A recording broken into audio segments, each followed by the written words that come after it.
हे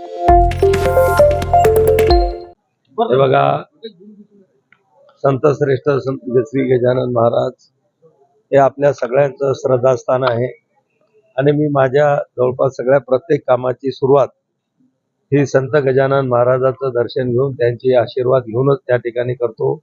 प्रत्येक निवडणुकीचा उमेदवारी अर्ज भरताना असेल, निवडून आल्यानंतर असेल आणि आज मला केंद्रामध्ये जे मंत्रिपद मिळालं त्याचंही काम आपल्या जिल्ह्यामध्ये महाराष्ट्रामध्ये सुरू करत असताना जिल्ह्यात सर्वात प्रथम आगमन प्रसंग मी श्री संत गजानन महाराज या ठिकाणी दर्शन घेऊन त्यांचा आशीर्वाद घेऊन आता जिल्ह्यामध्ये कामाला सुरुवात करणार। आज खरं तर गजाननाची पायदल वारी जी आहे ही पंढरपूरसाठी मार्गस्थ झालेली आहे। या निमित्तानं काय नेमके आपण साखर घातलेला आहे गजानन? हे बघा, मी आणि माझे सर्व कुटुंबीय अनेक पिढ्यापासून आम्ही सुद्धा वारकरी आहोत आणि जवळपास माझ्या पंढरपूरच्या सुद्धा 39 वाऱ्या याच्या अगोदर आषाढीच्या वाऱ्या पूर्ण झालेल्या आहेत। आता या वर्षीची सुद्धा 40वी वारी पूर्ण होईल। कोरोनाच्या काळात 2 वाऱ्या कमी झाल्या, नाहीतर 42 झाल्या असत्या।